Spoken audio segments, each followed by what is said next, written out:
Bienvenidos a esta nueva exploración de un momento que redefinió por completo un país. Hoy viajamos a la Inglaterra de 1640. Cuando pensamos en su revolución, suelen venirnos a la cabeza imágenes muy concretas. Oliver Cromwell, un rey decapitado, la lucha entre puritanos y anglitanos. Pero las fuentes que vamos a analizar hoy, extraídas de la obra del historiador Christopher Hill, nos proponen desmontar esa imagen por completa. La misión de hoy es entender este conflicto no como una simple crisis política o un debate teológico, sino como algo, digamos, mucho más profundo, una lucha de clases que sentó las bases de la Inglaterra moderna. La propuesta del autor es que fue básicamente el equivalente a la Revolución Francesa. Pero un siglo y medio antes. Y para entrar en esa tesis es fundamental ajustar un poco la lente con dos conceptos que el autor redefine. El primero es feudalismo. No habla solo de caballeros y vasalios, no. Se refiere a todo un sistema social. Una sociedad agraria, estática, donde el poder lo tiene una clase de terratenientes. Y el segundo concepto es progresivo. Exacto. Y aquí no hay ningún juicio moral, no es que fuera bueno. Progresivo es cualquier fuerza o idea que en ese momento ayudó a desatar el potencial productivo, a generar más riqueza, aunque como veremos lo hiciera a un coste social terrible. De acuerdo. Empecemos por la base de todo. El autor nos sitúa en una Inglaterra del siglo XVII que era sobre todo rural. A primera vista, pues un paisaje de campos, de aldeas, que parecía inmutable. ¿Cómo se llega de ahí a una guerra civil en una generación? Esa es la pregunta clave. Y la respuesta está en que bajo esa superficie tan tranquila se estaba produciendo una transformación económica radical. La tierra, que durante siglos fue la base del poder y la subsistencia, empezó a verse como una inversión de capital. Como un negocio. Como un negocio, exactamente.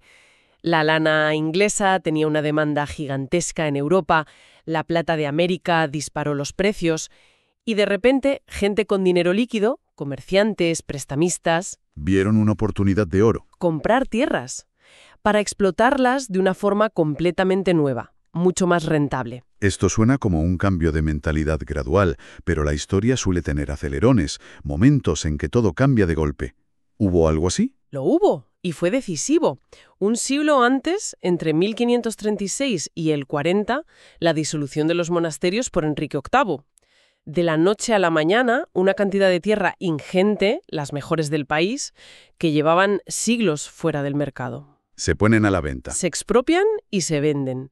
Fue como una inyección masiva de capital en el mercado y eso aceleró de forma vertiginosa la idea de que la tierra era una mercancía más, algo que se compra y se vende para sacar el máximo beneficio. Y claro, cuando la tierra se convierte en una simple inversión, la gente que vive en ella pasa a ser un coste a minimizar. O directamente un estorbo.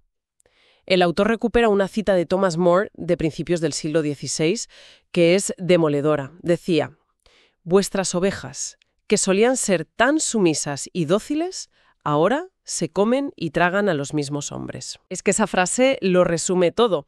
Es la consecuencia humana de ese cambio. Lo que Hill describe es el ascenso de una nueva clase de terratenientes a los que llama progresivos. La gentry, la pequeña nobleza y los agricultores capitalistas. Su único objetivo era maximizar beneficios. Y para eso tenían que chocar con el orden tradicional. Chocaron de frente, con la vieja aristocracia, con la corona, con los obispos, que vivían de rentas fijas que la inflación estaba devorando.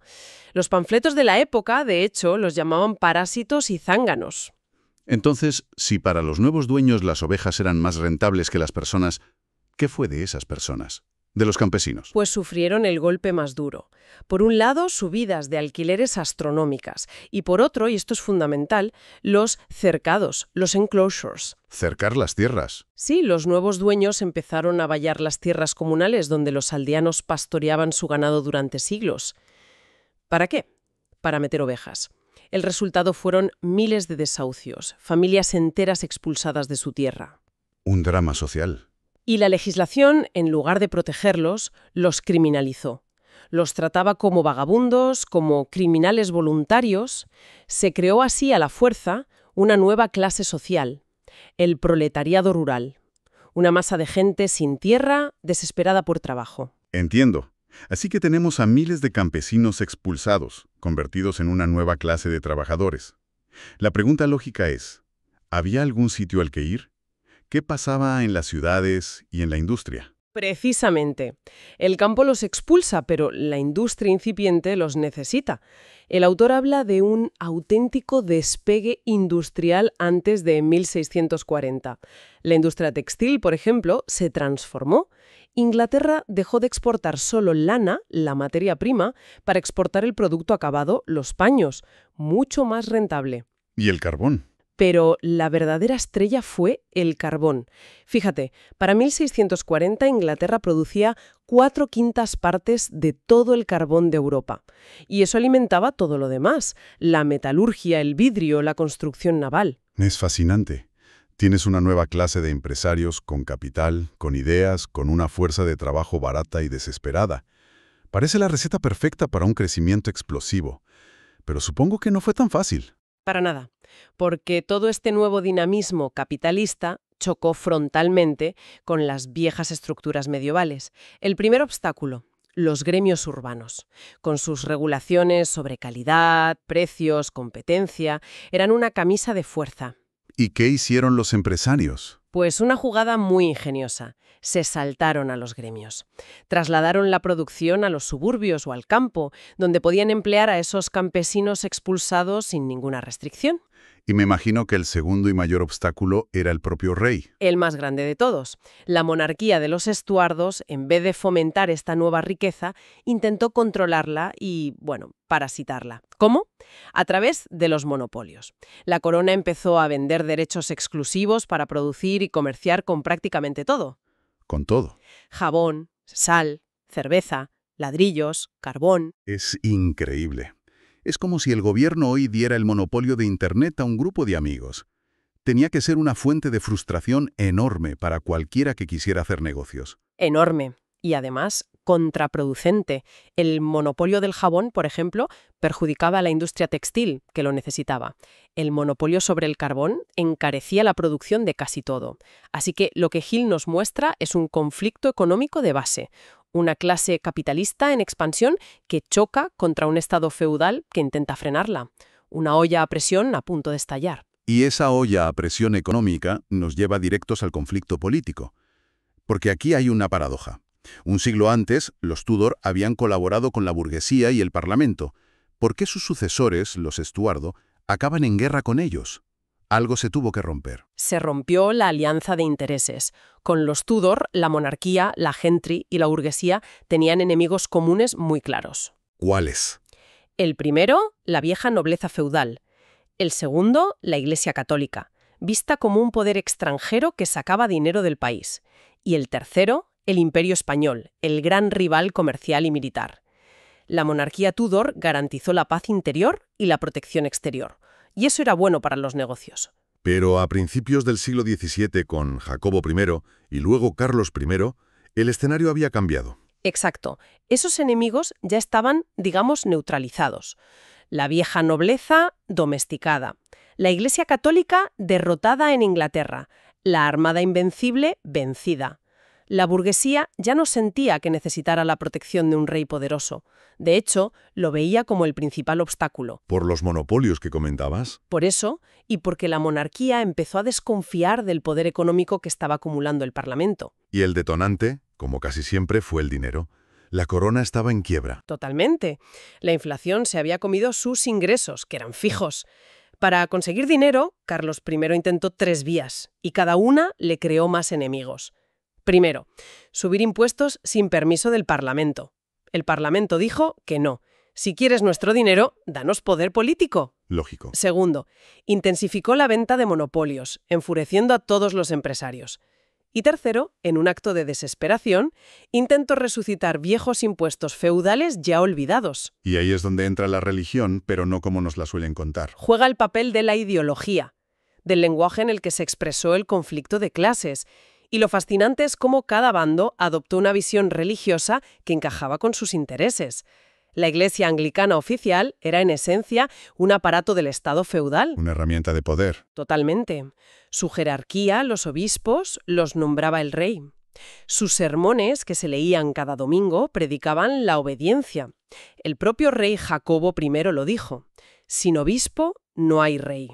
Eran dos pilares del mismo edificio. Exacto. Y la alternativa, el puritanismo, ofrecía una estructura y una moral que parecían hechas a medida para la nueva clase capitalista. ¿En qué sentido? Pues por un lado, su organización. Proponían una iglesia controlada por las élites locales, no por obispos del rey.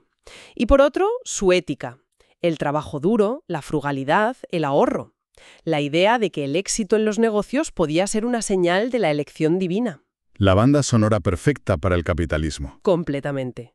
Por eso, atacar a los obispos no era solo una disputa teológica, era un ataque directo al poder absoluto del rey. Mucha gente podría pensar que es una visión un poco cínica de la fe.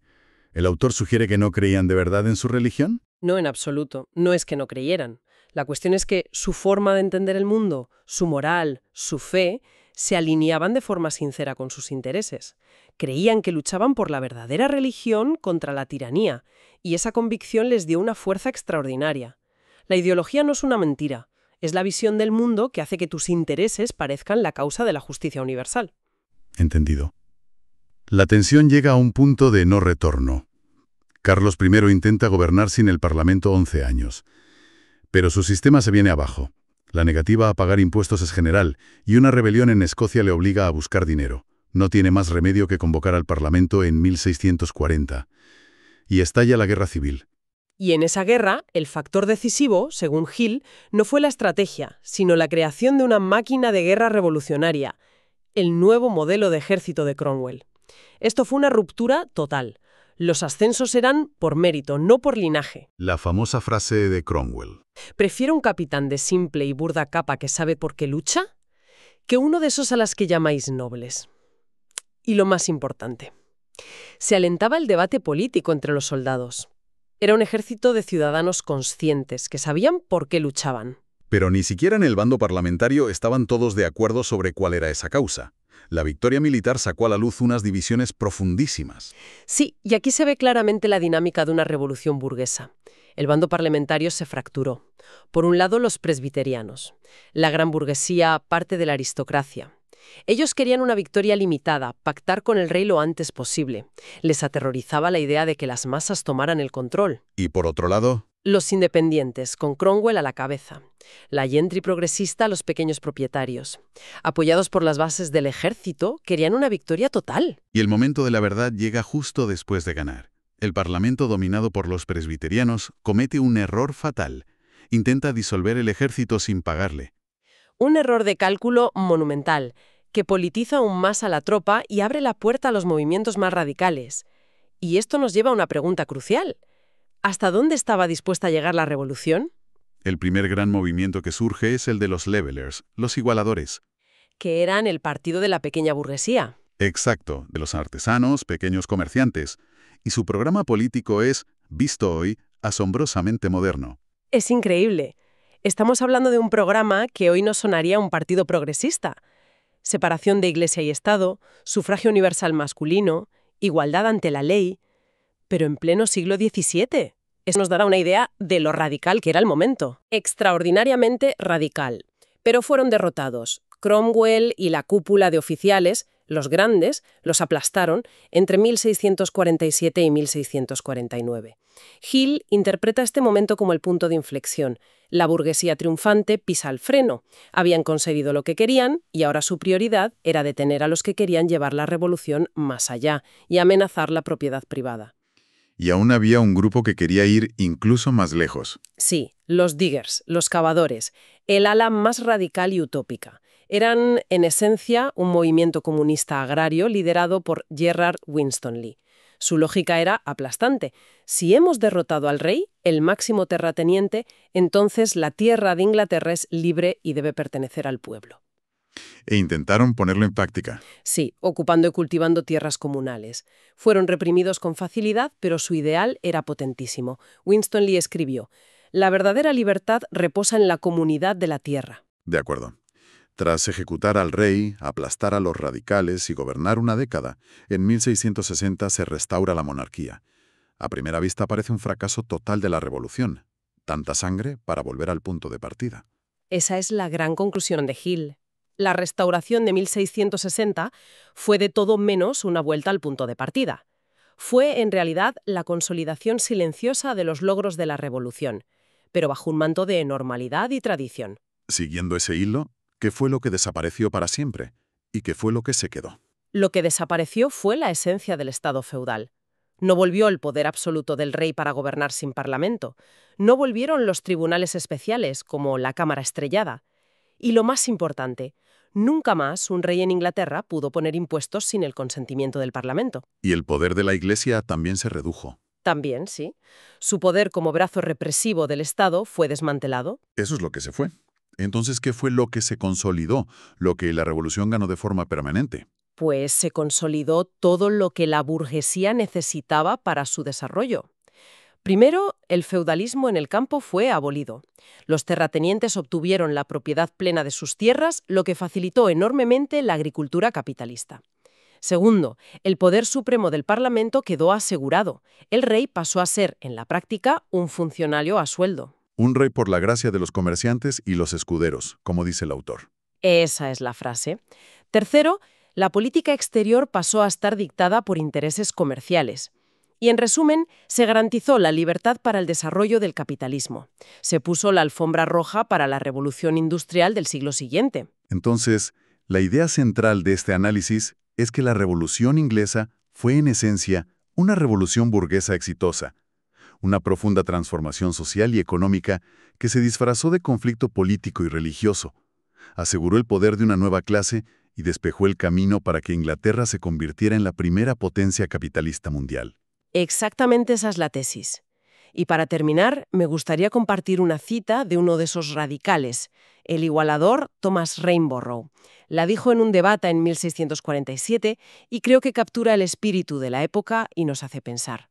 Dijo: «Si el pueblo considera que la ley no es adecuada a los hombres libres como ellos, no conozco ninguna razón que me impida, por todos los medios, intentar elaborar otra ley más ventajosa». Es una idea increíblemente poderosa, la idea de que las leyes no son sagradas, sino herramientas que deben servir a la gente.